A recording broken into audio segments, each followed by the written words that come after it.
Muito bem, daqui a pouquinho no Sport Center a gente vai falar da movimentação de Atlético Mineiro, de Palmeiras, de Flamengo. Ó, Everton Ribeiro livre no mercado, acabou o contrato dele com o Flamengo, a gente vai falar sobre isso já já. Muitos assuntos para a gente tratar, inclusive com o Gustavo Berton, que chega agora ao Sport Center, ele muito ligado nas coisas do mercado e vai tratar das coisas do Corinthians agora. Então é isso, né? Começa a era Augusto Melo, nesta terça-feira também conhecido como Amanhã. Então a cara é que Augusto Melo vai trazer e anunciar o esperado pacotão amanhã. É isso, Berton? Bom ano novo para você, meu parceiro. Tudo bem, Edu? Feliz 2024 para você, o Jean, ao Antero, ao Fã de Esportes. Pois é, o presidente do Corinthians toma posse amanhã, o Augusto Melo, ele prometeu e está cumprindo, né? O Corinthians está muito agressivo no mercado, essa era uma promessa realmente do presidente do Corinthians, e ele está cumprindo com essa promessa. A gente viu aí, né? O Corinthians perdeu muitos jogadores, é verdade, com contratos que se encerraram em dezembro, mas veio forte e muitos anúncios já devem acontecer agora mesmo em janeiro, né? Ele falou agora, a gente colocou ele dizendo que até o final de janeiro quer ter esse time montado. E esse investimento, por enquanto, batendo a casa dos 115 milhões de reais. Quer dizer, um investimento muito agressivo realmente no Corinthians. Você falou aí na reportagem, né? A compra do Lucas Veríssimo, por exemplo, ele talvez tenha o jogador que o Corinthians mais tenha gastado para manter esse jogador no elenco, né? Foram 8 milhões de euros, aí aproximadamente 43 milhões de reais. O zagueiro que confirmou, né, pela passagem dele no Corinthians, o Corinthians quis manter esse jogador. Mas o Félix Torres, mais 26 milhões e meio de reais aproximadamente. O Ranieri, que veio do Cuiabá, 13 milhões e 400 mil reais.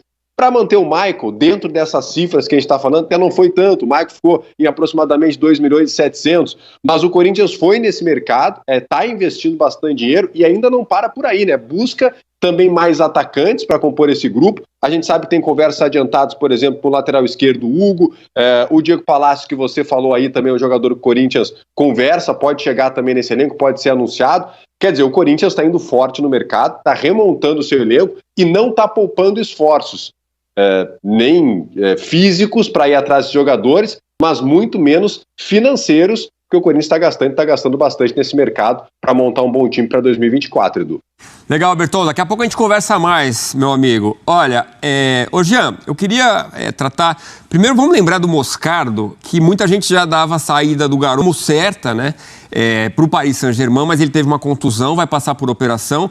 Então, essa negociação com o PSG fica para o meio do ano. Ele deve voltar a jogar ali para abril, maio, deve ficar 3 meses afastado, a expectativa até do próprio jogador, né?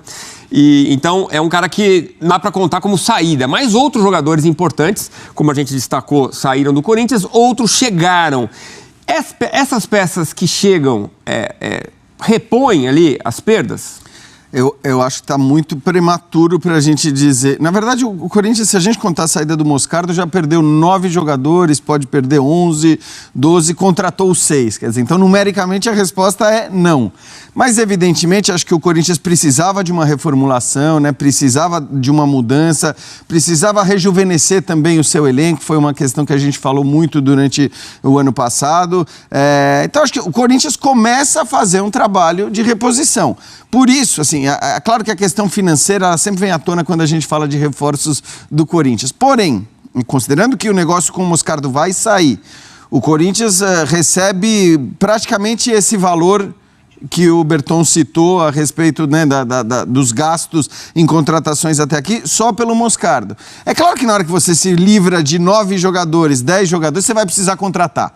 Então, isso é um fato. Eu gosto desse começo de trabalho que não é aquele olhar óbvio para os figurões, para os medalhões, para os nomes que já brilham. Então, acho que assim, me parece ser, pelo menos nesse aspecto, são apostas legais aí, né? Do Rodrigo Garro, Félix Torres, enfim, são jogadores que parecem ter sido, de alguma maneira, garimpados. O que o Corinthians afirma é que usou muito o Cifute, as estatísticas do futebol, para ver os números desses jogadores e ver quem se encaixa no projeto que o Corinthians quer. Então, é um olhar mais técnico ali, né? Perfeito. Em cima da busca. E é isso, acho que isso precisa acontecer, sobretudo para um clube que não está nadando em dinheiro.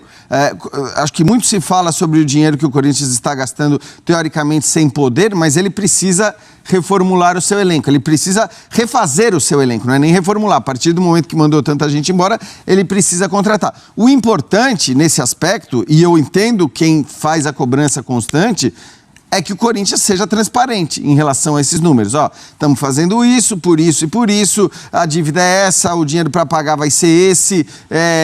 Então, assim, é importante, acho que não só para o Corinthians, mas para qualquer clube de futebol, ser transparente em relação a valores, em relação a cifras e ao planejamento financeiro. Do ponto de vista técnico, do ponto de vista esportivo, eu acho que as manutenções do Veríssimo e do Maicon fazem sentido.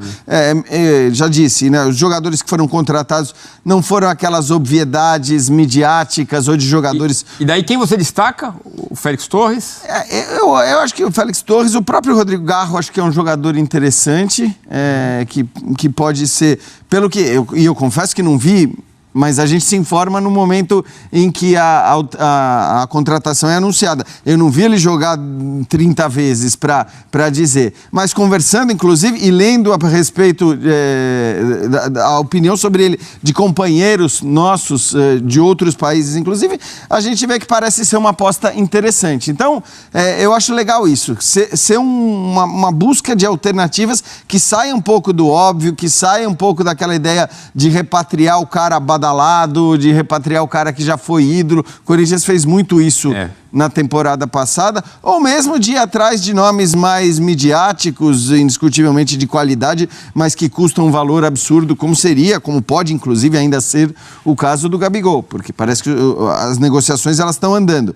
Mas acho importante que o Corinthians faça um trabalho que vai além da obviedade, porque o Corinthians se pautou muito nos últimos anos por contratações óbvias ou contratações absolutamente inexplicáveis, que ninguém entendia por que o Corinthians contratava certos jogadores e tal.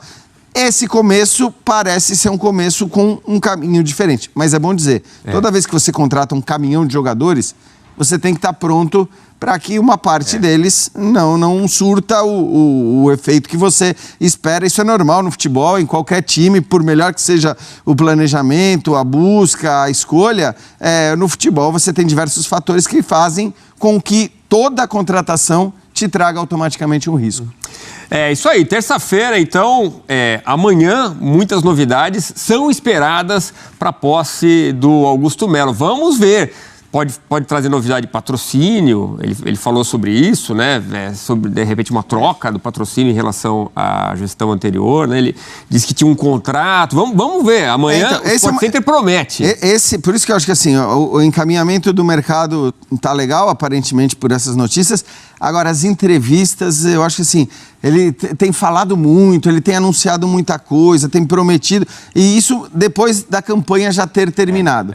Porque eu acho que no momento de campanha é normal e todos fazem. Esperamos que nesta terça-feira, quando ele tome posse, realmente a fala, o discurso e a ação andem no mesmo sentido.